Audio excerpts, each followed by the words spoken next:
Hello Year 7 and welcome to your English work for week 9, week beginning the 8th of June. I hope this screencast finds you well. And today we're going to change things up a bit. So we are going to carry on with the read along, The House with Chicken Legs, part 9. But we're going to look at now a new topic. As we would have done in school, we are going to be looking at sonnets through time and then moving on to Romeo and Juliet. So continue with the read along of The House with Chicken Legs. This will mean the spelling and definition task and the diary you don't need to do any longer, because we think that the tasks that we are going to set you for sonnets and Romeo and Juliet may take up the time that you would have used to complete the tasks that we previously set. Now, if you do feel that you really do want to continue with the diary or your spelling and definitions, or both, please feel free, but make sure that everything else can be done first, and make sure that you can do your work for other subjects too. So please don't put yourself under undue pressure to have the diary complete when now we're saying it isn't compulsory, it isn't something that we're saying that you need to do anymore. Okay. So just to talk you through the distance learning sheet here, you can see we've got the link as usual to the read along. In red, simply what I've just said. The link here will be updated once I've completed this screencast and sent it off to YouTube, so you'll be able to click on that to see me. And then if you cannot access the screencast, there will be the tasks there. And that will be on page 6 and 7. And on task 4 here, there is going to be a moment where I'm going to be asking you to go on to Quizlet after the tasks above. This is to learn some key vocab that will be embedded within our lessons and will support you throughout this topic of work. Just a note on Quizlet, I'll probably repeat it a bit later, but when you go on to Quizlet, it's so important that you sign up and make sure that your username is your first name and your surname, just so that I can identify who is logging on and if there are any gaps in the learning that I need to address. Okay, so I'll probably come back to that, but let's park that a moment and let's go back to the task that we need to do. Now you can see here today I've put in the resources, it's Year 7 Sonnets and R&J Workbook. That's the name you'll be looking for, and I may put a bit more guidance here on where you will find that. So you will need that today. So here is the Year 7 workbook, Sonnets Through Time. This is a really big workbook, it's 60 pages. We do not expect you to print this off. You might find it easier to print off the odd sheet here or there, but please don't feel the need to print it off. Okay, now at the front of this workbook there are lots of really useful pages of information, but I'm going to whiz through those just so that we can get on to the first lesson. I'll just show you what there is though. Okay, so you have a timeline on the front cover. You've got your usual knowledge organiser sheets here for writing prose, so that will be supportive of any of the tasks that you might be completing in this workbook. You've got transactional writing here. This knowledge organiser, Sonnets Through Time, is going to be super important for you because it's going to have some of the key conventions here. And it's got the context and the background. Again, you don't necessarily need to read this before the lesson. If you do choose to, I suggest you look at the conventions here, because these are going to feed into exactly what you need in this lesson. You have a literary timeline of when things happened and who. Again, I'm not going to go through that in too much detail right now. We might go back to look at it on reflection. Again, this is different eras, different times periods, and what was going on in that time period and what literature might have been like at that time. As you can see here, era is a distinct period in history. And this is the key bit here. If I could sound alarm bells, that's what I'd be doing right now. Just like that.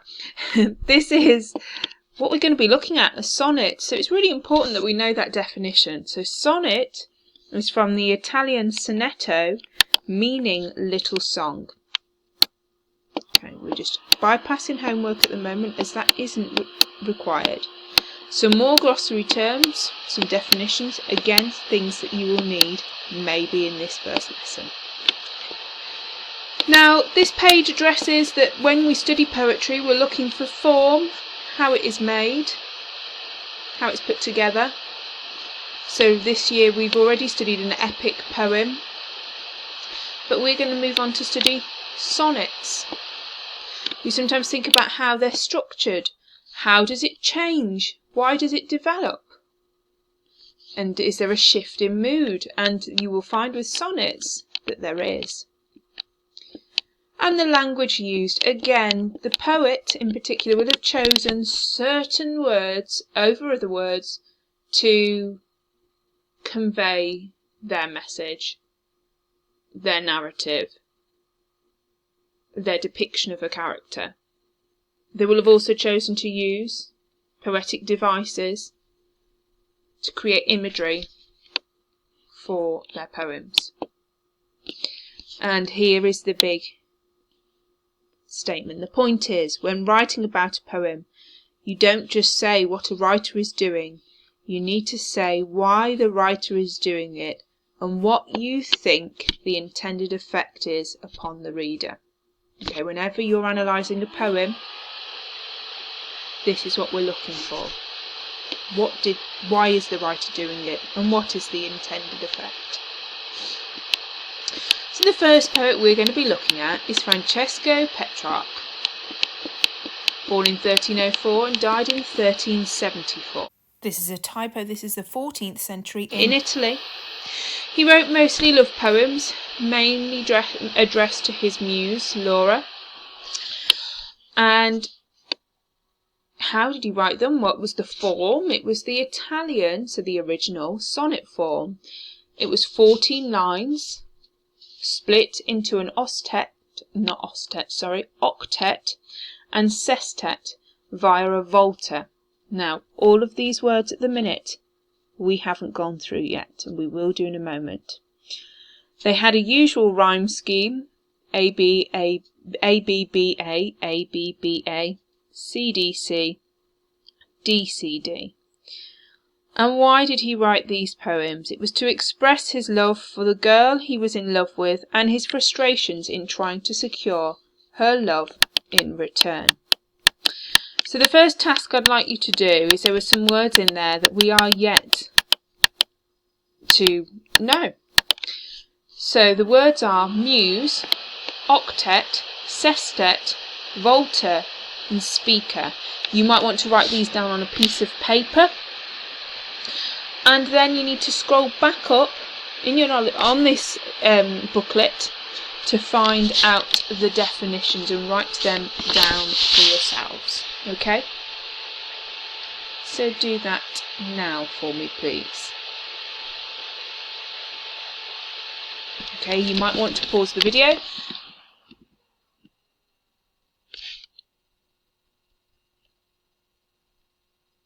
Okay, so now that you have those terms and definitions down, that will help you when we are considering a poem written by Petrarch in a moment. Now, obviously at the moment you may be with somebody, you may not be, so you may not be able to discuss this, but if you can discuss this, great. I want you to think about this. The poem that we're about to read was written by the 13th century Italian scholar and poet Petrarch, and it is simply titled Sonnet 3. What do you think the poem is going to be about, and why might it be titled in such a way?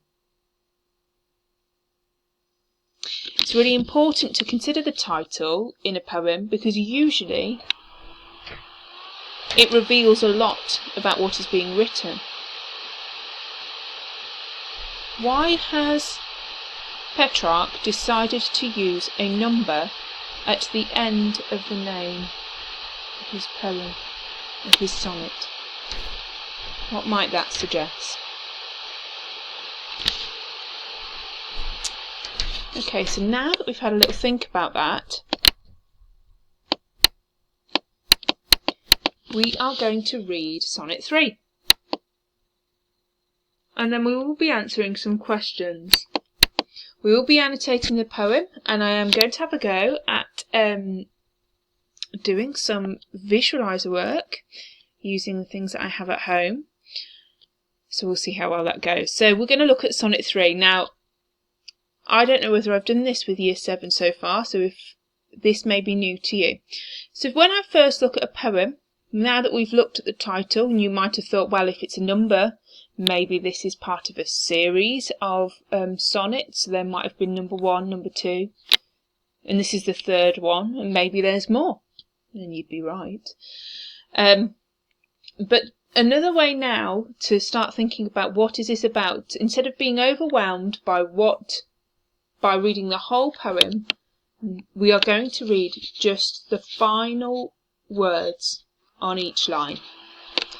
So, day, glare, unaware, sway, stay, snare, there, play, sheaf, surprise, eyes, grief, sow, bow. Okay. Were there any words there that stood out for you? Have you got any inkling what that might be about? Words such as day, unaware, and snare. So if you don't know what the word snare means, the word snare is to capture, or it's a trap. But then you've got play. You've got the word surprise, but then the word grief. So, I don't know whether you're coming to the same conclusion that I am. But we seem to have some contrasting ideas here. On the one hand, play seems positive and surprise in the context of just the word. But then the word grief we know isn't. Grief is what you feel when you've lost something or someone. So that gives us an idea of what the poem might be about. So what do you think this poem is about? Now, if you think already you could write a sentence or so based on just the final words that you've read, have a go. If not, you might like to have a go at annotating with me, and I can take you through it a bit more so that you can maybe get a bit more information than just the final word on each line. So I'm going to read now the sonnet in its entirety. It was the morning of that blessed day, whereon the sun in pity veiled his glare, for the Lord's agony, that, unaware, I felt a captive lady to the sway of your swift eyes, that seemed no time to stay the strokes of love. I stepped into the snare, secure, with no suspicion.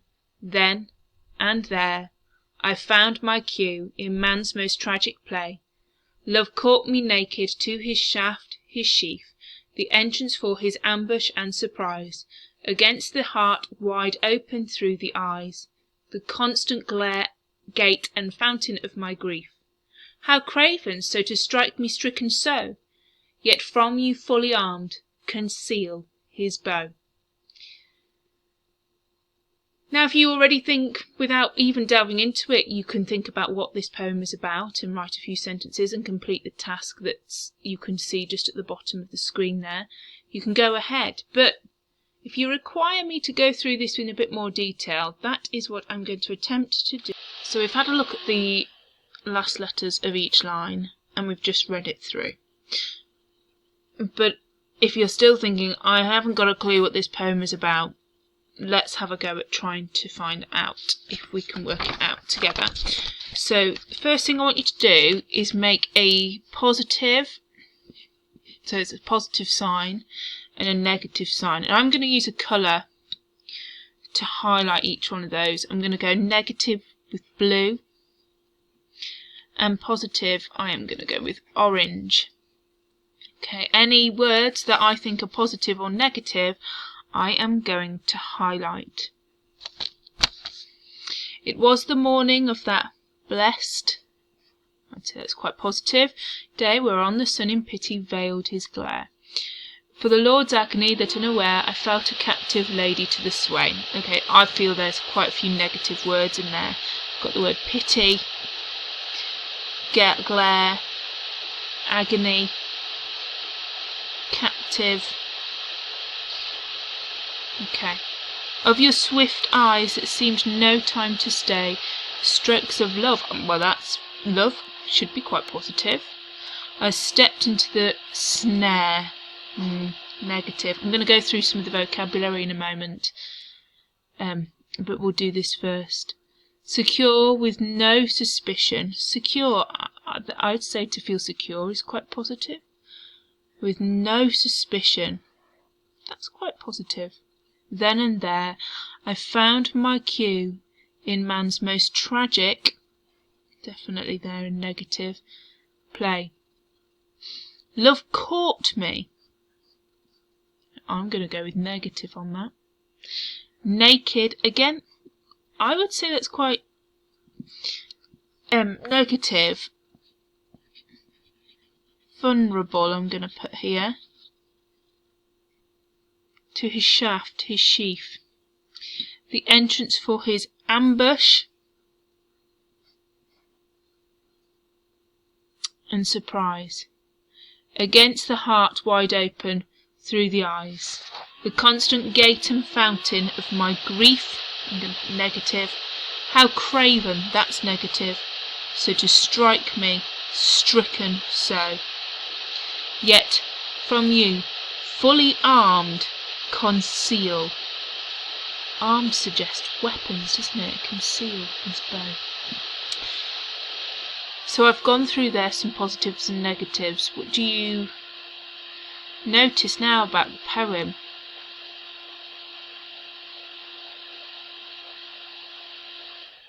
Maybe here there's some more. Against the heart wide open through the eyes. That there could be a positive. It seems that there's a lot more negatives and positives here. Let's go through some of the key vocabulary. So, the idea of pity is a feeling of sorrow and sadness. For the Lord's agony that unaware I felt captive. To feel captive, that's a really interesting word that the Petrarch has chosen to use that. That there suggests that somebody is imprisoned. Okay, so let's just look at this verse now. We've looked at these key words. It was the morning of that blessed day. What usually happens in the morning? Maybe the sun rising. So, whereon the sun in pity veiled his glare. So to veil something would be to cover, and the glare here would be the sun rays. So if you feeling sorrow for somebody, feeling pity, and you veil your glare, you cover your sun rays so that they can't be seen. That's a really interesting thing here, so that the sun doesn't want to see, like the sun might already know what's about to happen. for the Lord's agony, that unaware I felt a captive lady to the sway. So this is the beginning of this man's day. He is unaware of something at the moment. I felt a captive, so imprisoned, lady to the sway. Of your swift eyes, that seemed no time to stay the strokes of love, I stepped into the snare. Okay, so this lady's eyes that he speaks about here are ensnaring him, are capturing him.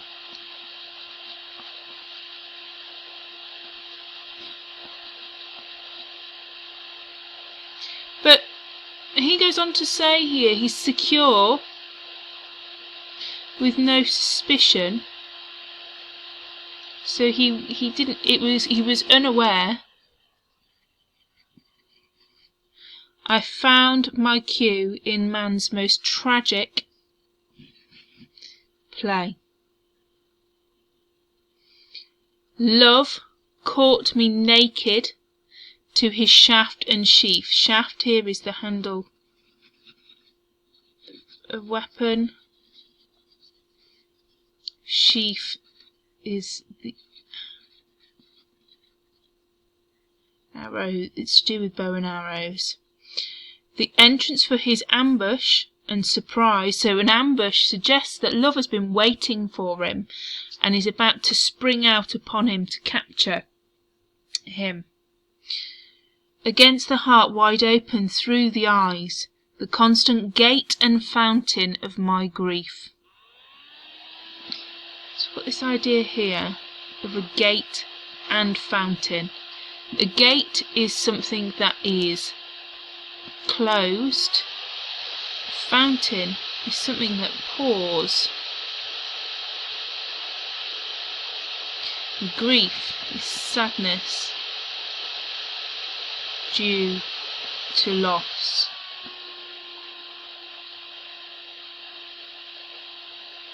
Or in this case, love or lack of. Just move it up a bit. How craven. So craven here means lacking in courage. So to strike me, stricken so. The word stricken here is to be seriously affected by an unpleasant feeling.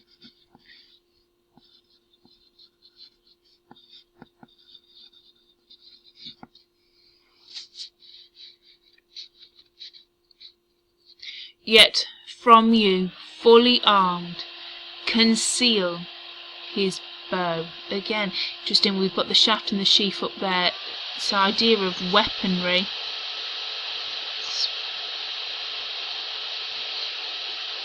And it's been concealed, it's been hidden from him.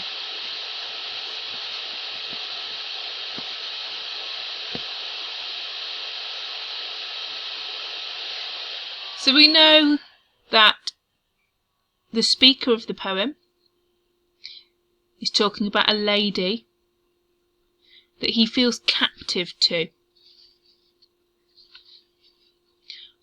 What part of her do you think has made him fall in love? If you have a look, there's the repetition of the eyes.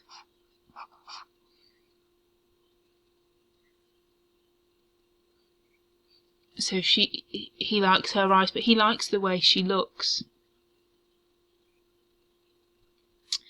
So, using these ideas, have a go now at writing what you think this poem is about. What is he saying about love? And really consider this idea of the gate and the fountain. a gate suggesting that you would close things off. A fountain pours and is a celebration. So again, it's these contrasting ideas. If we go back to when we did just the words at the end of the lines, you've got the idea of glare and play, grief,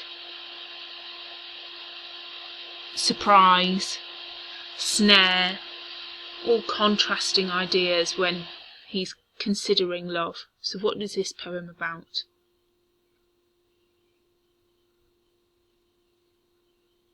So you might want to pause it here, but let's now talk about what this poem is about.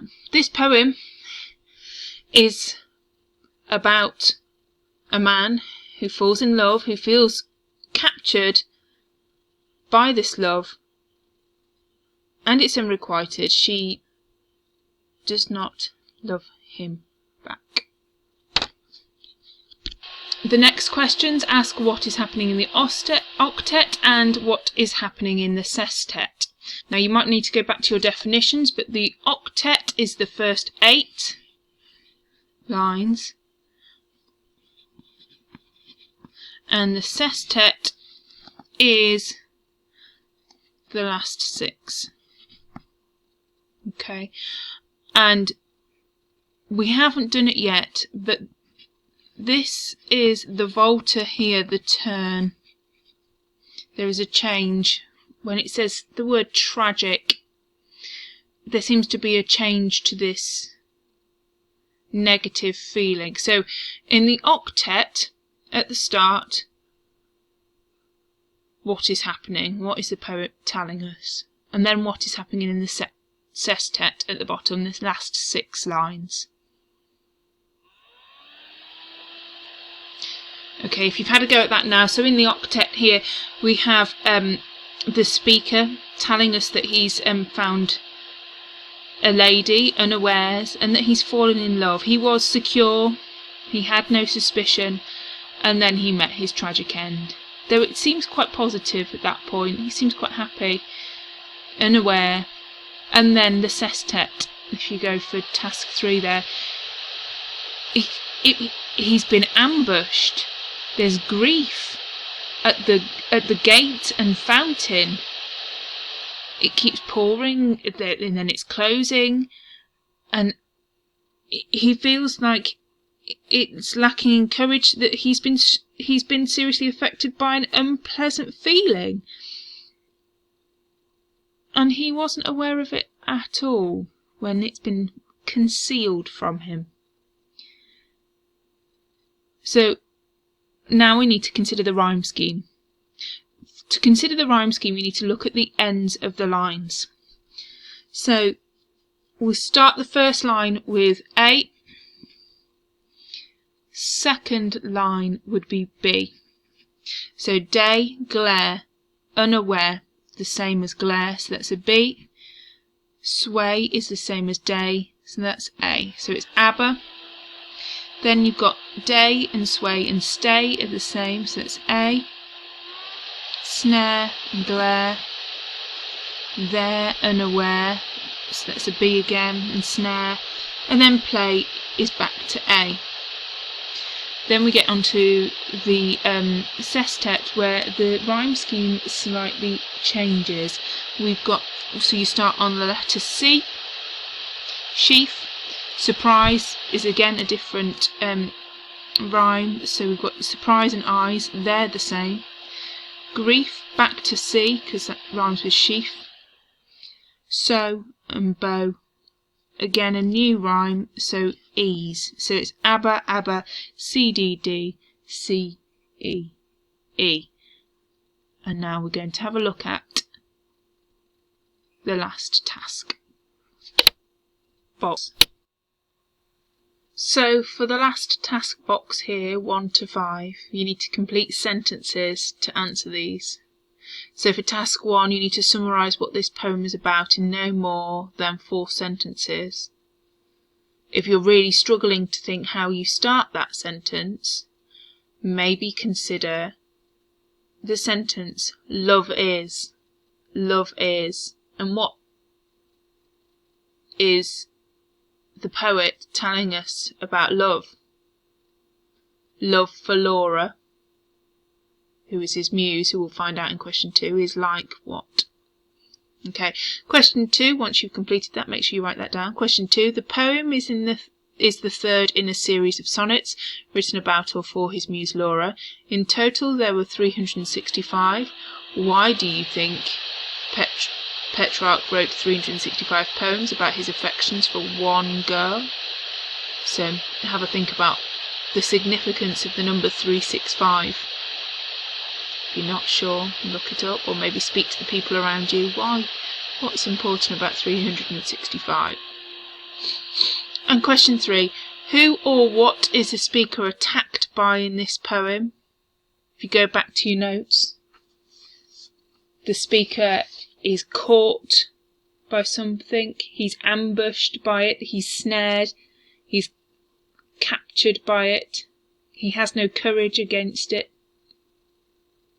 What is that thing? Can you find a quote to support this? So I've just gone into a few there that might help support your idea of that. And question 5, it says, how does the speaker feel about the person he is addressing in this poem? And the challenge says, can you use the don't worry about PEED, we're going to do a what, how, why technique to write a developed response to this question. So we're looking at how does the speaker feel about the person he is addressing in this poem. Well, hopefully you've come to the same conclusion that I have, that he feels completely in love with this person, so much so that he's enraptured, he's caught, he's like a prisoner to that love.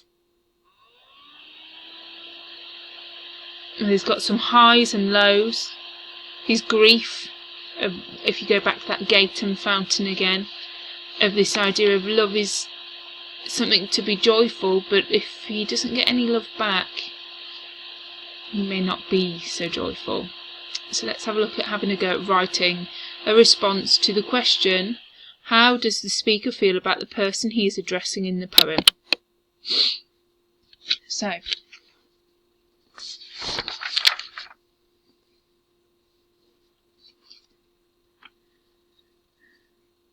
the speaker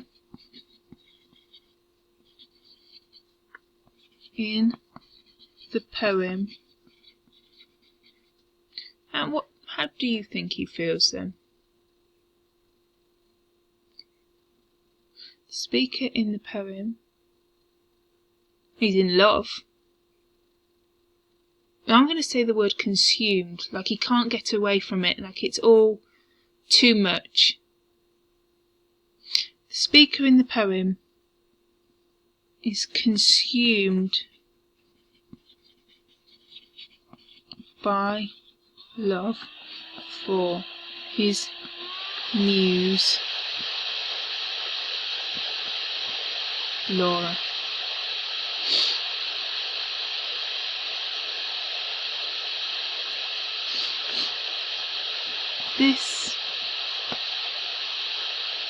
And this is where now, so that's the what.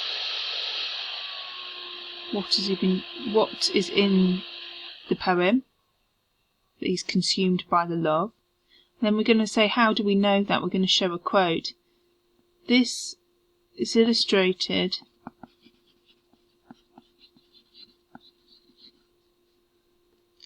I'm going to use a metaphor. The metaphor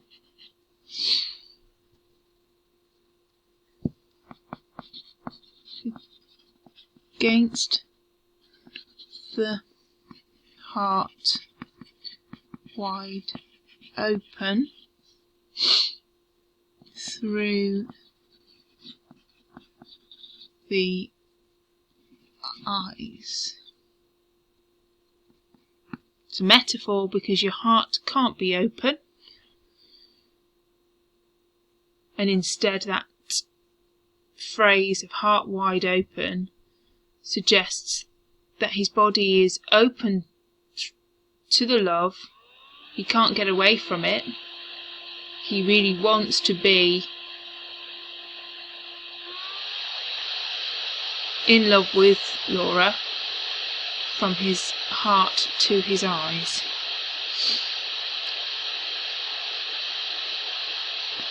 And I will carry that on to zoom into that now. So the phrase heart, and because it's a heart wide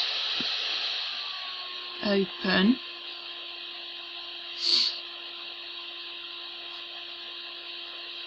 depicts, so it makes an image, doesn't it?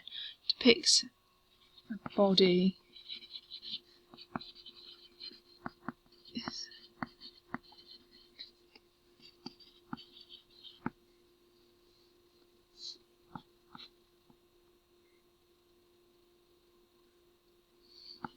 and then through his eyes connotes that he is in love with what he sees.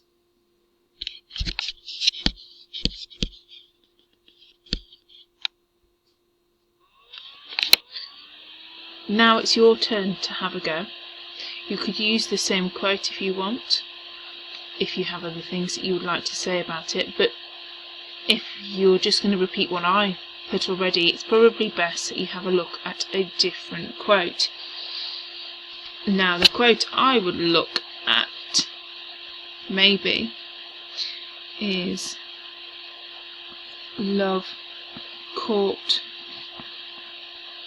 me naked." I'm just going to leave it there because I haven't finished it off. You just put an ellipsis on the end. "Love caught me naked." Now I'm just going to mind map this quote with you now, and then you can have a go with the what, how and why paragraph.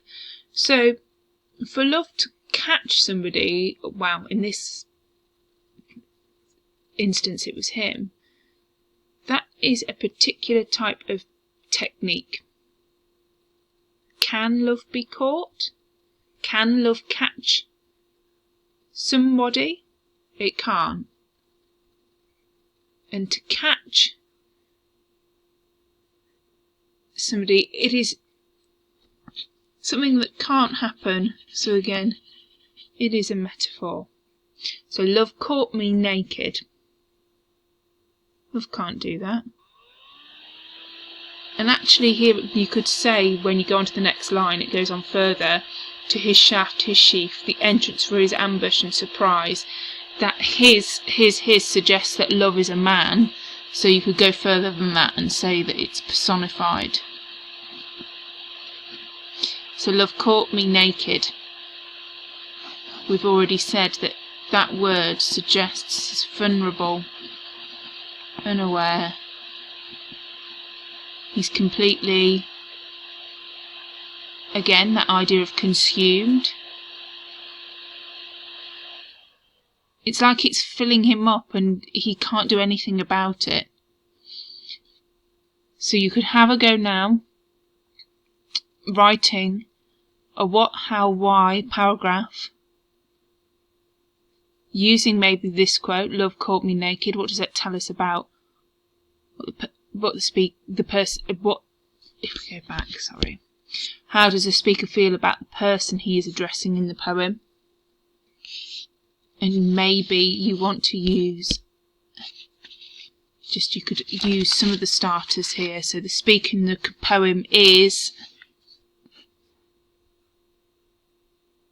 this is illustrated in the metaphor, and use the other metaphor that we've put here, and then go into the key words, that idea of being caught. So zoom in and then zoom in here. I hope you found this informative today and it's been helpful. I'd love to see what work you do complete. Please send it my way, and you could be one of the Harts Hill Homeschool heroes. So just keep those coming into us.